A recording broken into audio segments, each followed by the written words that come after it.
Good morning, welcome to a fresh new episode of India घूमो फिरो। आज है 26 जुलाई 2025 और हम खड़े हैं यमुना एक्सप्रेस वे के ऊपर। और सोचिए हम कहाँ जा रहे हैं। आपको तो पता चल ही चुका होगा थंबनेल से कि हम जा रहे हैं the city of forts Gwalior की तरफ।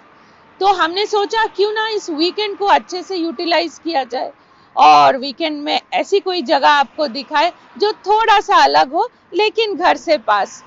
तो हमारे घर से यानी कि इंदिरापुरम से ग्वालियर का डिस्टेंस है 333 किलोमीटर्स और अभी बज रहे सुबह के 7।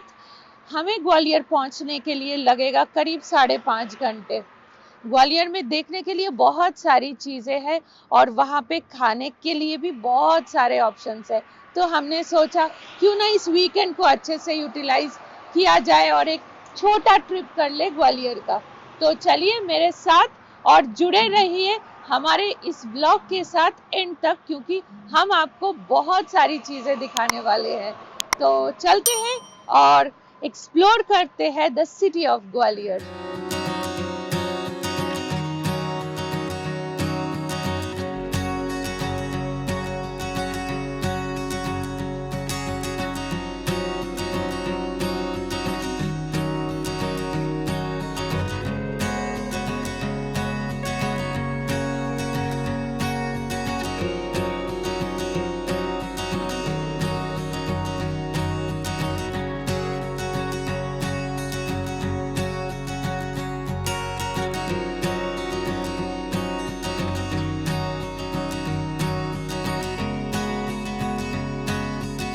अभी 9 बज रहे हैं और हमने लिया अपना पहला ब्रेक।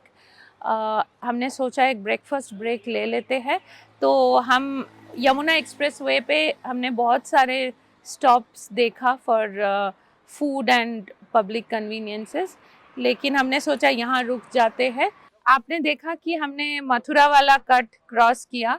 मथुरा वाला टोल प्लाजा क्रॉस करने के बाद अब हमें आगरा वाला जो कट है उसको क्रॉस करने के बाद यमुना एक्सप्रेस वे को एग्जिट करके हम चलेंगे ग्वालियर रोड की तरफ। उससे पहले हमने सोचा हम एक छोटा सा ब्रेक ले लेते हैं फॉर ब्रेकफास्ट। तो ये जो पीछे आप देख पा रहे हैं ये एक रेस्ट एरिया है और यहाँ पे वॉशरूम वगैरह बने हुए हैं और खाने पीने की चीज़ें मिल जाती है। प्रॉपर एक पार्किंग है। मैं वॉशरूम गई थी, वॉशरूम इज़ वेरी क्लीन। तो ऐसे यमुना एक्सप्रेस वे के ऊपर 4-5 ऐसे जगह है जहाँ पे आप रुक के खाना खा सकते हैं।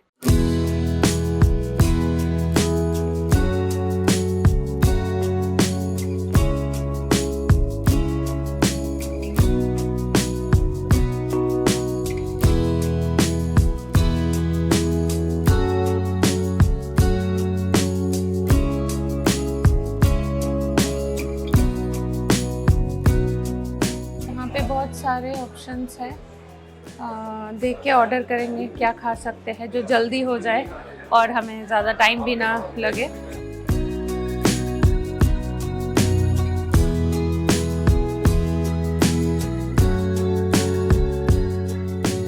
तो आ गया हमारा खाना। हमने लिया एक आलू का पराठा और एक मसाला डोसा और ये दोनों का मिला के हमें पड़ा 280।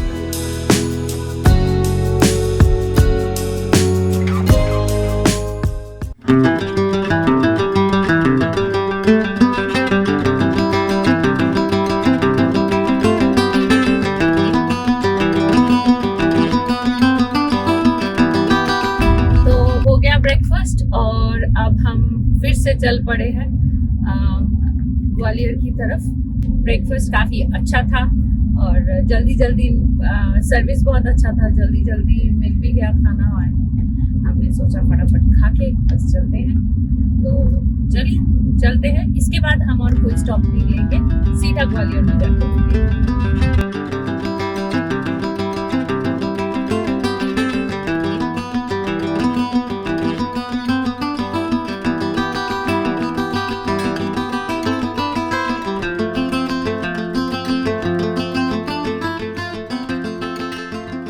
तो यहाँ पे हम एग्ज़िट कर रहे हैं यमुना एक्सप्रेसवे और हम अब चलेंगे ग्वालियर रोड की तरफ।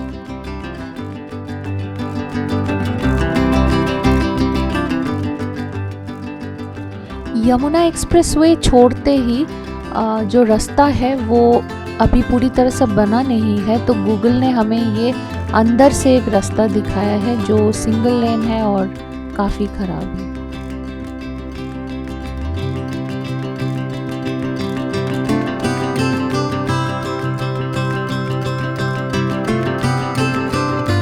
फाइनली वो ट्रैफिक वाला रास्ता और वो छोटा सा रास्ता ख़त्म हुआ। एक्सप्रेसवे से उतरने के बाद थोड़ा सा ठीक रास्ता मिलता है। उसके बाद 5.1 किलोमीटर का एक स्ट्रेच है जो एकदम एक छोटा सा रास्ता है जिसके दोनों तरफ खेत है और रोड के साइड में बहुत बड़े बड़े गड्ढे हैं और पानी भरा हुआ है। उतना सा ही स्ट्रेच है। उस रोड को कवर करने के बाद 5.1 किलोमीटर के बाद आपको एक छोटा सा लेफ्ट टर्न मिलेगा, जिसके बाद आप आ जाएंगे ग्वालियर रोड पे। और ये रास्ता सही है, ये 95 किलोमीटर का सीधा रोड है ग्वालियर की तरफ। तो अभी हम उस रोड पे आ गए हैं और होपफुली टाइम से पहुंच जाएंगे।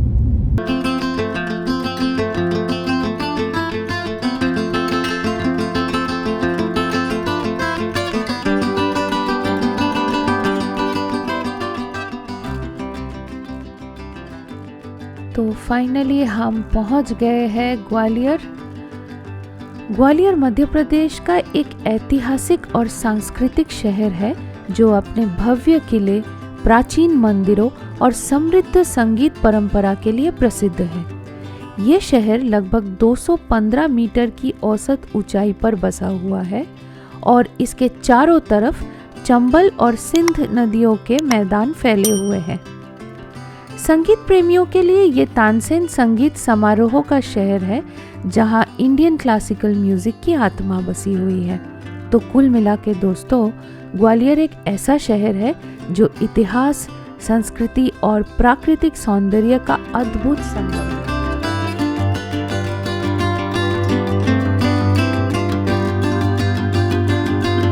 तो ये है हमारा hotel Clarks in and suits और यहाँ से एंट्री है। It's just on the main road.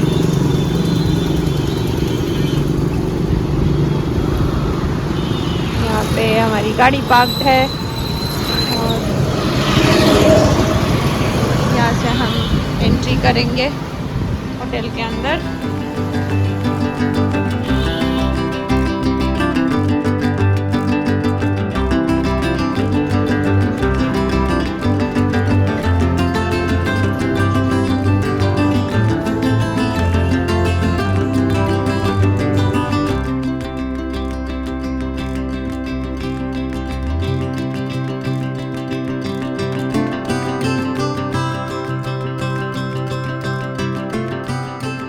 ये है हमारा रूम, अंदर चलते हैं।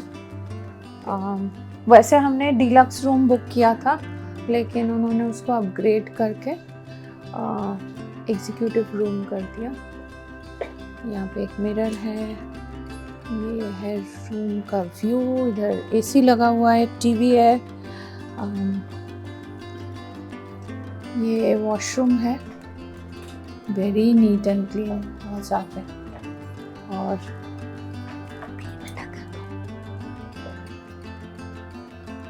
ये बेड है और इस तरफ एक स्टडी टेबल है, स्टडी लैंप लगा हुआ है। यहाँ पे एक टी का कॉर्नर है जहाँ पे सारे टी के अरेंजमेंट रखे हुए हैं। केटल है, यहाँ पे एक फ्रिज है, फ्रिज ऑन है, वाओ। एक मिरर है और बहुत ही बड़ा कबर्ड है, कबर्ड विद अ लॉकर, जो कि बहुत काम की चीज़ है ना। अच्छा रूम। उन्होंने कहा कि उन्होंने हमें फोर्ट फेसिंग रूम दिया। ओह, इधर से फोर्ट का वॉल दिख रहा है और इधर शायद फ्लैग भी लगा हुआ है। रूम तो हमें बहुत पसंद आया की फोर्ट फेसिंग व्यू है। ओवरऑल हमें पड़ा था 3297 इस रूम का विदाउट ब्रेकफास्ट।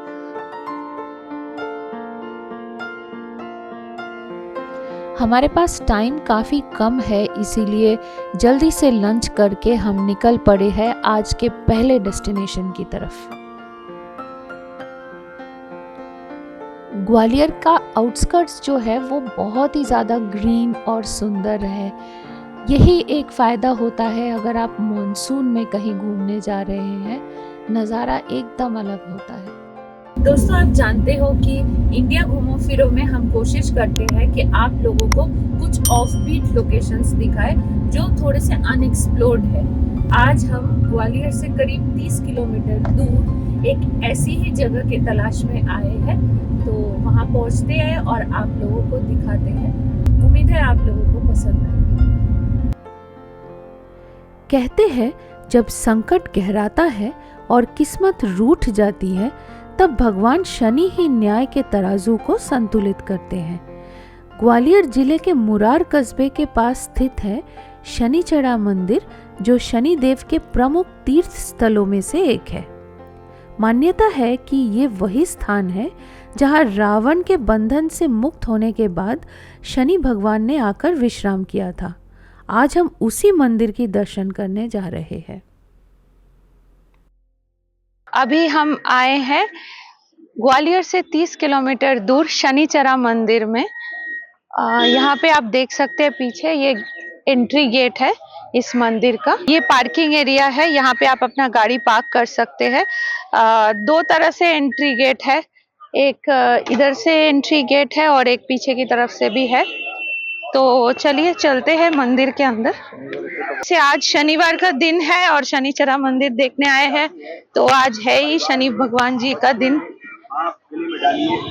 काफी भीड़ है आज, क्योंकि लोग शनिवार के दिन ही आते हैं, कोशिश करते हैं यहाँ आने की। शनिवार के दिन यहाँ विशेष भीड़ होती है। भक्त यहाँ आकर शनिदेव के दर्शन करते हैं और तिल का तेल, काला कपड़ा और लोहे की वस्तुएं चढ़ाते हैं, जिससे वो मानते हैं कि शनि दोष का निवारण हो सकता है। शनिवार, शनि जयंती और विशेष पर्वों पर यहाँ बड़ा मेलों का आयोजन होता है, जिसमें लोकल बाजार, खाने पीने के स्टॉल और धार्मिक कार्यक्रम शामिल होते हैं। मंदिर परिसर में सबसे पहले है श्री श्री महाकाल भैरव बाबा का मंदिर।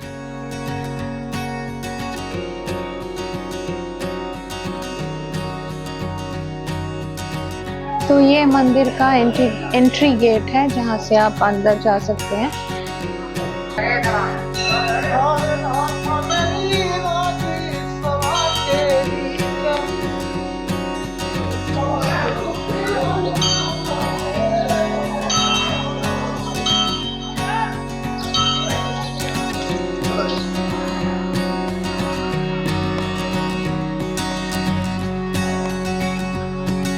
तो अब हम आ गए हैं मंदिर के अंदर। मेरे पीछे आप देख पा रहे हैं मंदिर।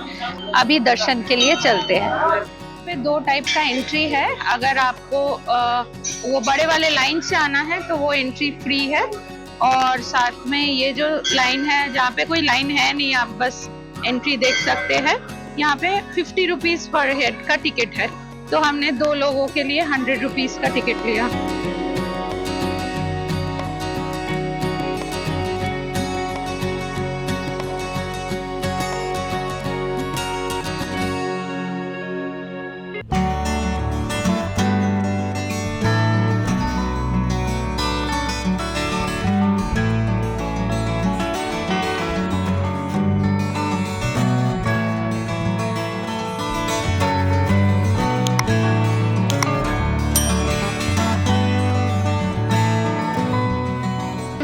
एंट्री गेट से अंदर जाके बहुत अच्छा दर्शन किया, बहुत ही अच्छा लगा और प्रसाद भी मिल गया।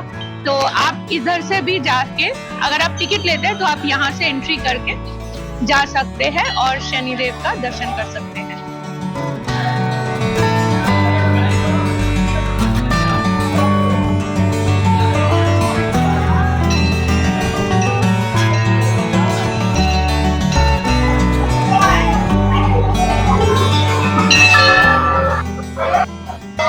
हनुमान जी के मंदिर।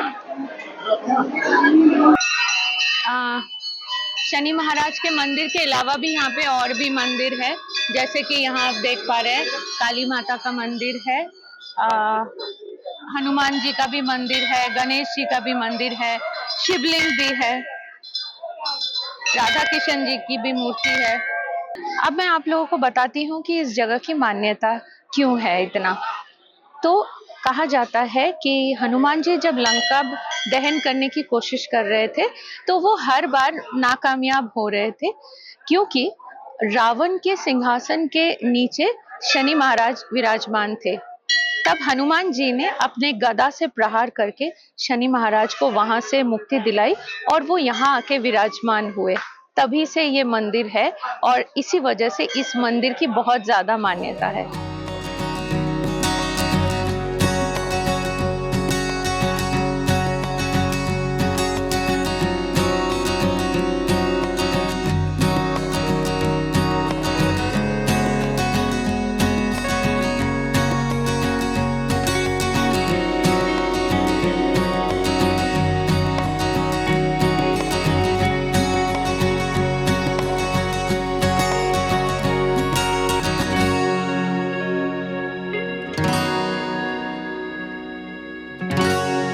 तो दोस्तों अब हम आ गए हैं हमारे दूसरे लोकेशन पे आज के लिए, जो कि है Bateshwar group of temples.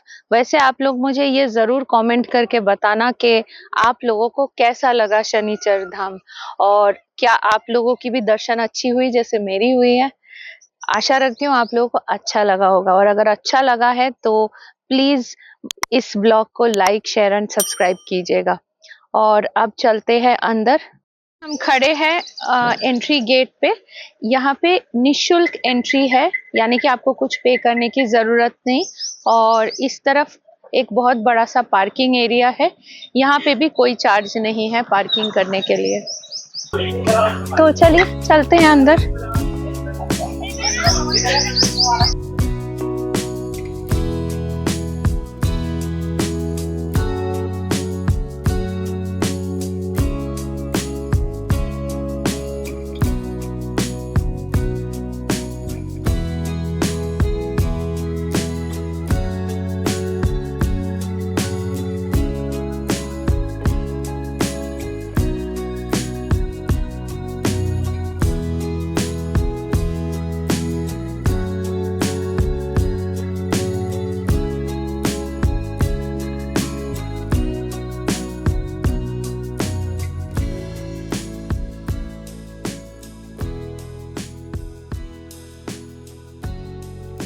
Bateshwar group of temples Gwalior से लगभग 35 किलोमीटर दूर मध्य प्रदेश के मोरैना डिस्ट्रिक्ट और चंबल घाटी के पहाड़ी इलाके में स्थित है। यहाँ लगभग 200 से अधिक छोटे बड़े मंदिर एक ही परिसर में बने हुए हैं, जो देखने में किसी प्राचीन नगरी के अवशेष जैसे लगते हैं। इस बटेश्वर समूह के मंदिर 8 से 10वीं शताब्दी के बीच गुर्जर प्रतिहार वंश के राजाओं द्वारा बनवाया गया था। ये मंदिर समूह नागर शैली में बने हुए हैं। समय के साथ भूकंप, मौसम और उपेक्षा ने इन मंदिरों को खंडर बना दिया। लंबे समय तक ये मंदिर समूह डाकुओं के कब्जे में था, जिस वजह से आर्कियोलॉजिकल सर्वे यहाँ पे कोई काम नहीं कर पाए। 2000 के दशक में एएसआई के एक अधिकारी मिस्टर के मोहम्मद ने यहाँ पे रेस्टोरेशन का काम शुरू किया। डाकुओं से बात कर उन्होंने उनका सहयोग लिया और इस क्षेत्र को सुरक्षित बनाया।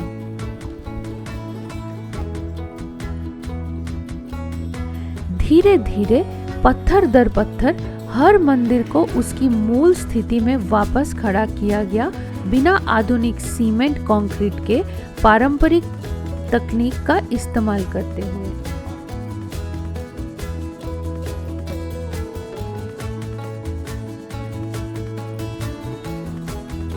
दोस्तों, बटेश्वर सिर्फ मंदिरों का समूह नहीं, ये धैर्य, कला और विश्वास की जीती जागती कहानी है।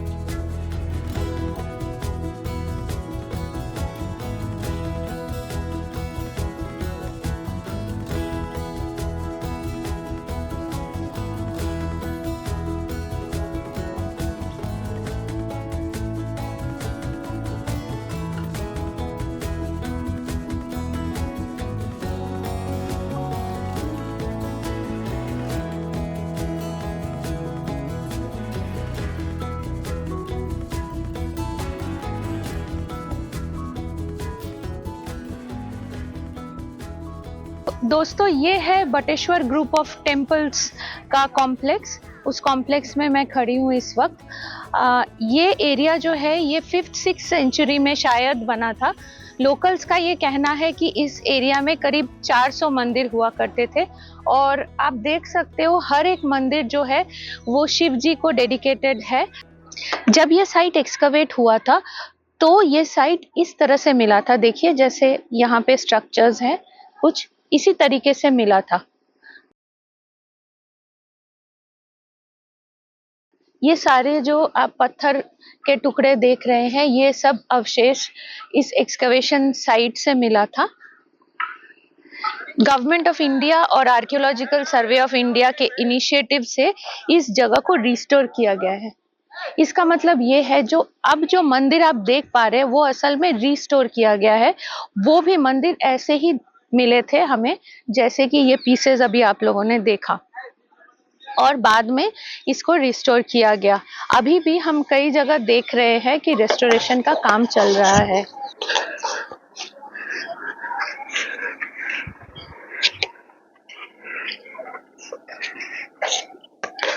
यहाँ पे भी एक रेस्टोरेशन का काम चल रहा है, आप देख सकते हैं। यहाँ के लोकलाइट का माने तो यहाँ पे 400 मंदिर है और उतने ही शिवलिंग होंगे, करीब करीब उतने ही शिवलिंग होने चाहिए। और कुछ मंदिरों में विष्णु जी का भी मूर्तियाँ मिली है। नंदी बैल के स्ट्रक्चर्स मिले हैं। उन सब चीज़ों का रेस्टोरेशन का बहुत ही अच्छा काम कर रहे हैं और ये एक बहुत अच्छी कोशिश है ऐसे पुराने स्ट्रक्चर्स को एक्सकवेट करके हमारा जो रिच हिस्ट्री है उसको प्रिजर्व करना। ये एक बहुत अच्छा इनिशिएटिव है और देख के बहुत अच्छा लगा। आप लोग भी बताइए आपको कैसा लगा। क्या आपने कभी ऐसा एक एक्सकवेशन साइट देखा है? अगर आपने देखा है तो मुझे कमेंट करके ज़रूर बताइएगा। मुझे तो ये साइट बहुत अच्छा लगा और अगर आप लोगों को अच्छा लगा मेरी ये कोशिश तो प्लीज़ लाइक, शेयर और सब्सक्राइब करना और मेरे चैनल के साथ जुड़े रहना। तो चलिए अब चलते हैं नेक्स्ट लोकेशन पे।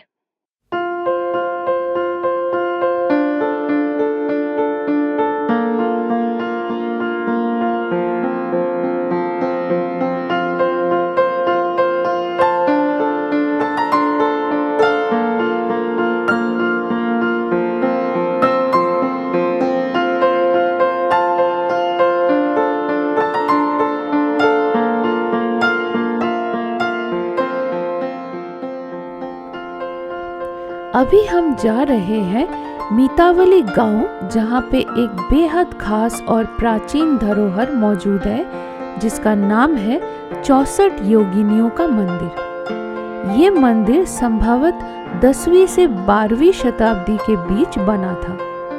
ये मंदिर तांत्रिक साधना और देवी शक्ति की पूजा के लिए प्रसिद्ध था। तो हम पहुंच गए हैं मीतावली और यहाँ से हमें ऊपर जाना होगा, लेकिन बारिश शुरू हो गई, मौसम काफ़ी ख़राब है तो वेट करेंगे थोड़ी देर बारिश रुकने का। बारिश जैसे ही रुकता है और मौसम थोड़ा साफ होता है मैं फिर ऊपर ले चलूँगी आप लोगों को। बारिश अभी थोड़ा कम हो गया है तो अब हम चढ़ाई शुरू करेंगे। लगभग 100 सीढ़ियाँ हैं चढ़ने के लिए।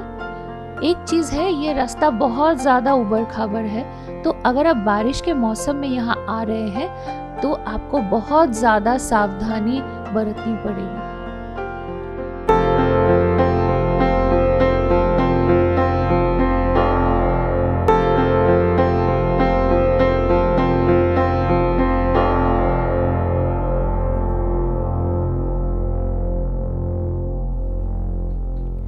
यहाँ के मंदिरों की खास बात ये है कि ये गोलाकार संरचना में बने हुए हैं, जहाँ हर छोटे मंदिर के अंदर एक योगिनी देवी की मूर्ति होती थी।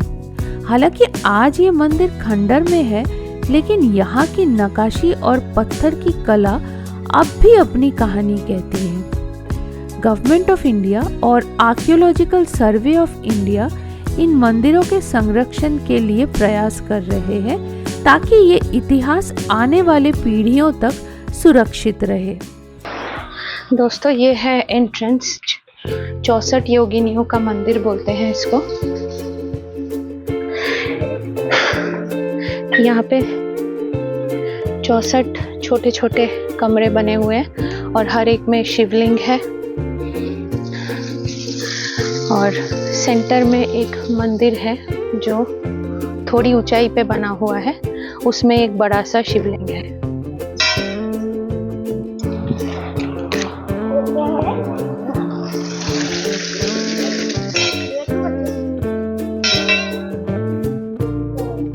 तावली गांव में स्थित एक पहाड़ी के ऊपर ये 64 योगिनियों का मंदिर बना हुआ है। ऐसा एक सिमिलर मंदिर जबलपुर के पास जो भेड़ाघाट है उस जगह पे भी है, लेकिन वो इससे बड़ा है।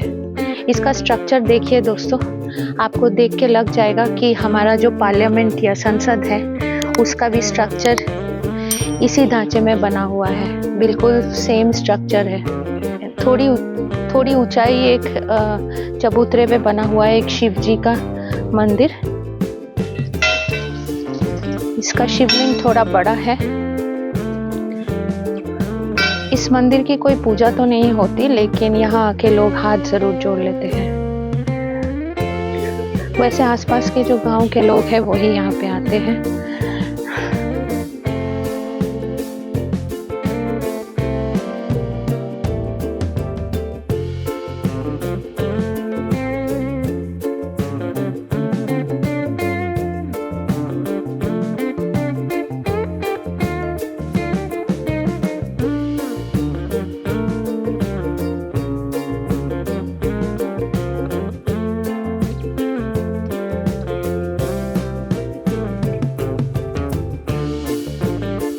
एक बहुत ही बेहतरीन दिन बिताने के बाद अब हम आए हैं ग्वालियर के चौपाटी एरिया में, जहाँ पे बहुत सारे चाट वगैरह के दुकान है, जहाँ पे आप शाम को एंजॉय कर सकते हैं मजेदार स्नैक्स।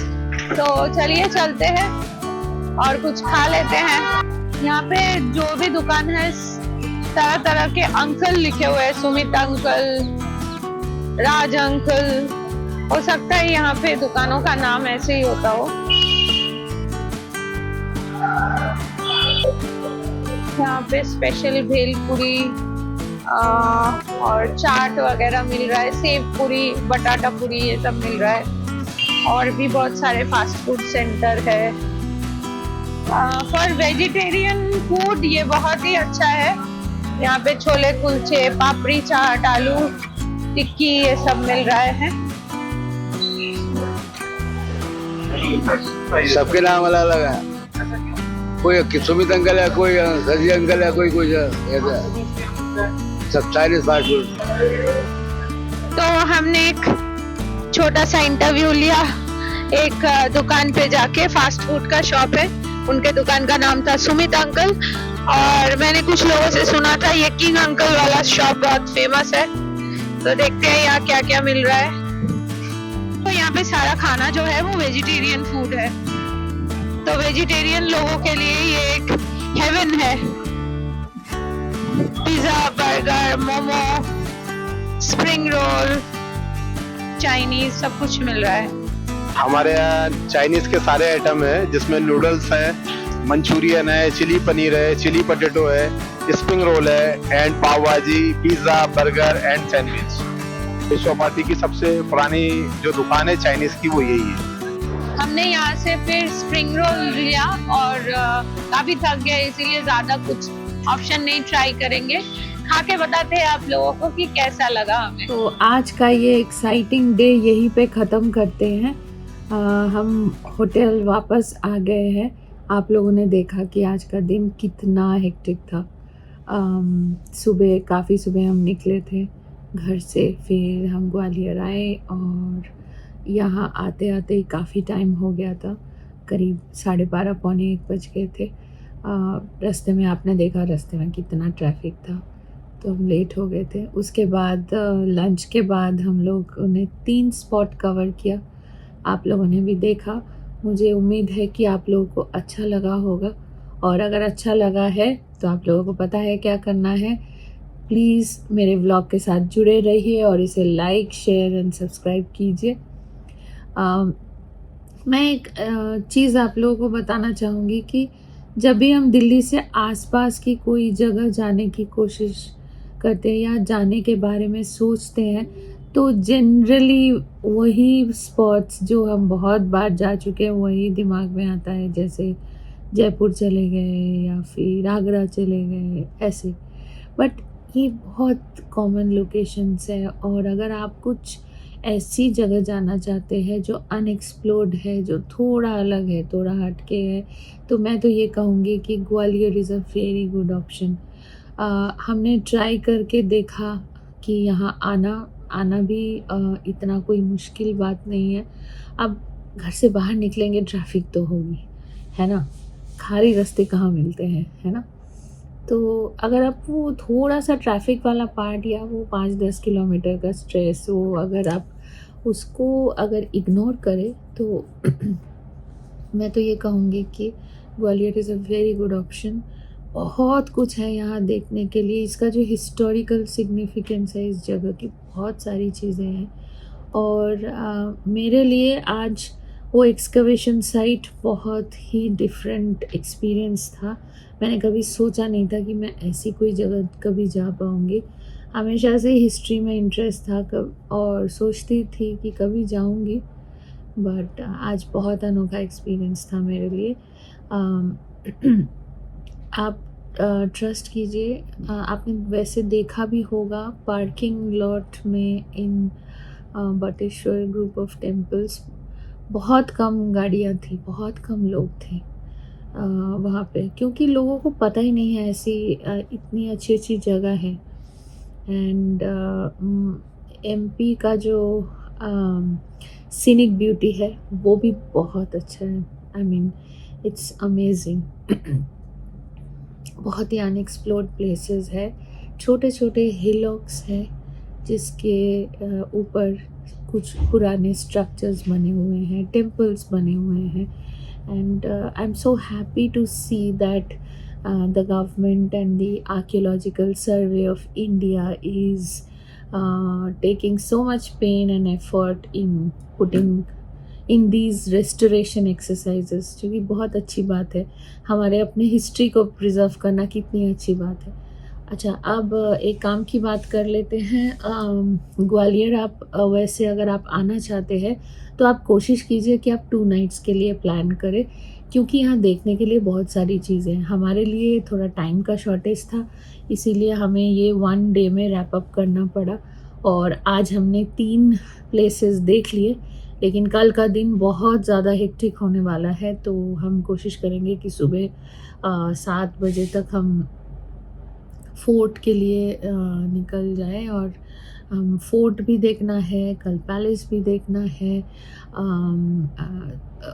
तानसेन जी का जो मकबरा है वो देखना है। बहुत सारी चीज़ें हैं, बहुत सारे मॉन्यूमेंट्स हैं जो देखना है, तो कल का दिन भी बहुत हेक्टिक होने वाला है।